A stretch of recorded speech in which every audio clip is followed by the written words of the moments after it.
일상의 다양한 사례를 통해 법상식을 알려드리는 친절한 법 시간입니다. 이른바 계곡 살인 사건에 대한 검찰 수사가 마무리됐습니다. 검찰은 부인 이은혜와 내연남 조현수가 보험금을 노리고 남편을 살해했다고 보고 살인, 보험 사기 등의 혐의로 재판에 넘겼는데요. 앞으로 재판은 어떻게 진행될지 강수영 변호사와 함께 알아보겠습니다. 변호사님 안녕하십니까? 안녕하십니까? 네, 먼저 계곡 살인 사건의 사건 개요부터 소개해 주시죠. 네, 2019년 6월 30일 경기도 가평군 복면 대도리 용소폭포에서 한 부부가 물놀이를 합니다. 지인들과 함께 했는데요. 그 과정에서 남편이 계곡에서 다이빙을 했는데 그만 물 밖으로 나오지 못하고 숨졌습니다. 네. 경찰과 검찰은 초기에 이 사건을 단순 익사 사건으로 판단하고 수사를 종결했었는데요. 그런데 아내 이은혜가 남편의 사망을 이유로 보험사에 생명보험금을 청구하자 보험사에서 뭔가 석연치 않은 사정들을 파악하면서 사건의 실체가 점점 드러나기 시작했습니다. 일단 충격적인 게요. 사건 당일 물놀이를 했던 지인, 다름 아닌 내연남 조현수였습니다. 또 결혼 생활 2년 동안 남편은 굉장히 경제적으로 심리적으로 아내로부터 압박을 당하고 괴롭힘을 당하는 가스라이팅을 해온 것으로 알려졌는데요. 결혼 뒤에 남편 앞으로 여러 개의 고액 보험이 가입되는 반면에 경제 사정은 굉장히 어려워져서 개인 회생을 신청할 정도의 악화 상황이 되었다고 합니다. 그런데 매달 70만 원이나 되는 고액의 보험료를 결국 내지를 못했겠죠. 그래서 제대로 납입이 되지 못해서 해지되려고 하면 또 살리고 이런 일들이 반복되었다고 합니다. 그런데 이 피해자가 사망했던 시간이 공교로운데요. 바로 생명보험금이 해지되기 불과 4시간 전에 사망했던 사고였습니다. 네.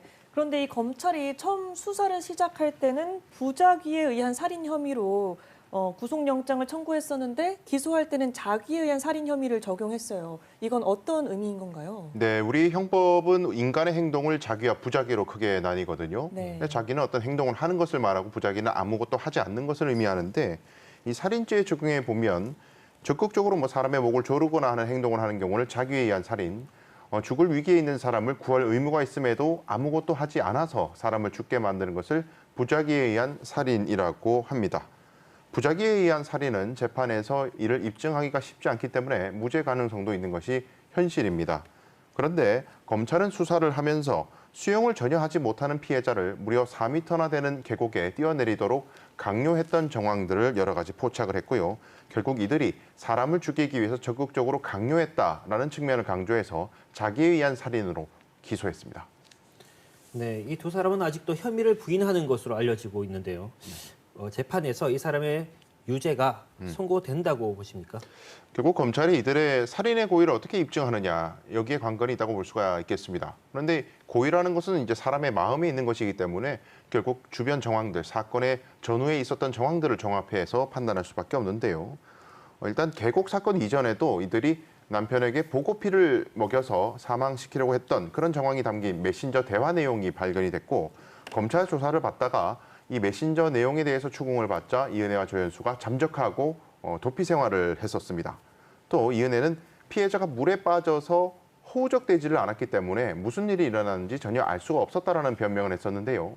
실제 부검을 해보니까 피해자의 폐에서 포말이 발견됐는데 이 포말은 잠시나마 물 밖에 나와서 호흡을 시도했었어야만이 발견될 수 있는 것이라고 합니다. 그리고 내연남인 조현수와 이은혜가 이중 생활을 하면서 전혀 애정이 없는 남편을 위해서 생명보험에 가입했다는 것 자체만으로도 충분한 범행 동기가 추정된다는 점에서 이런 점들이 이들의 고의를 입증할 만한 중요한 단서가 될 것으로 보입니다.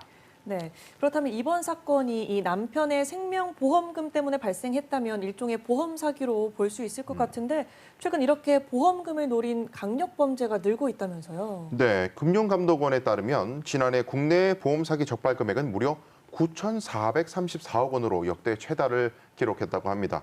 심각한 것은 살인이나 방화 등 이 보험금을 노리고 강력범죄를 저지르는 것도 굉장히 급증하고 있다는 것인데요. 지난해 강력보험 사기 적발 금액은 52억 원, 적발 인원은 97명으로 전년 대비 40% 내지 35% 정도 증가했다고 합니다. 또 가짜 자동차 사고나 의료비 부풀리기, 물건 허위 분실 등 사소한 보험 사기까지 합치게 되면 작년에 적발된 인원은 무려 9만 7천여 명에 달한다고 합니다. 네, 최근 떠들썩했던 계곡 살인 사건 강소영 변호사와 함께 들여다봤습니다. 오늘 말씀 고맙습니다.